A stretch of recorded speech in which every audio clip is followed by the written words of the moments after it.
Stop.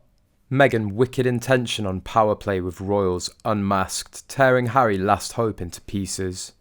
Meghan Markle says she's done with acting, but the Duchess of Sussex is too clever to believe this is true.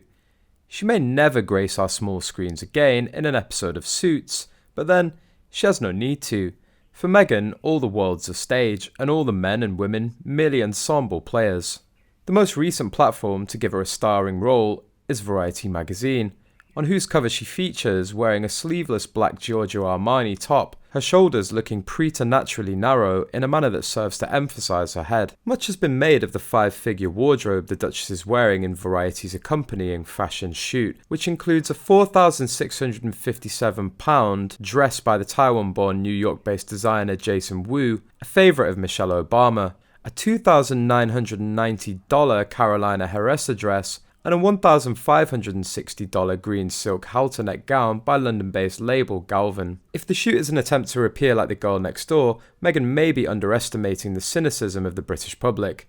Alas, it will take more than lying on her stomach with her legs kicking in the air for her detractors to believe that the Duchess is as soft and playful as she's at pains to rebrand herself as being in her accompanying interview. During an appearance on Piers Morgan Uncensored, available to stream on Flash, American TV host Tucker Carlson has slammed Meghan Markle, saying she is acting out of bad intent. I always thought she was ridiculous and I felt sorry for the Brits.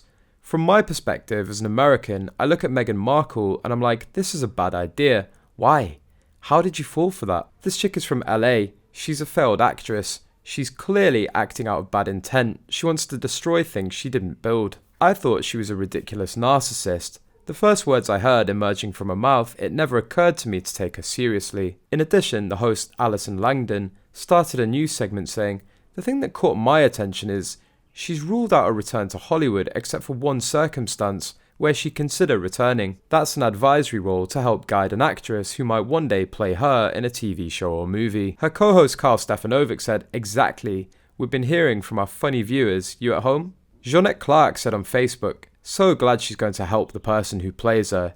Genuine with a capital G." Chrissy Piskey said, "Is she trying to get into comedy?" Patty Red tweeted, "One of the best laughs I've had all day." Meanwhile, Shirley MacKinnon said, "Good grief, what planet does she come from?" Lips parted, eyes skyward, her expression is one of contrived benevolence that was perhaps arrived at after mood boarding many pictures of the saints.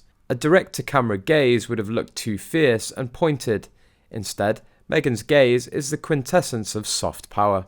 It's why she mentioned how she and Harry love going for drive-through burgers and eating giant chocolate cookies. An insider told that Prince Harry wanted to end his rift with his dad and brother.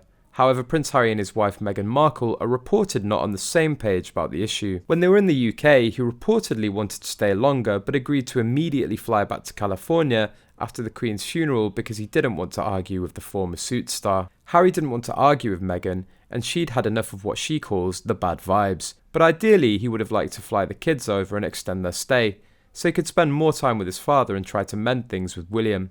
There's so much unfinished business between them, and Harry's struggling with the situation, but Meghan doesn't feel the same, and they're in different places about it right now.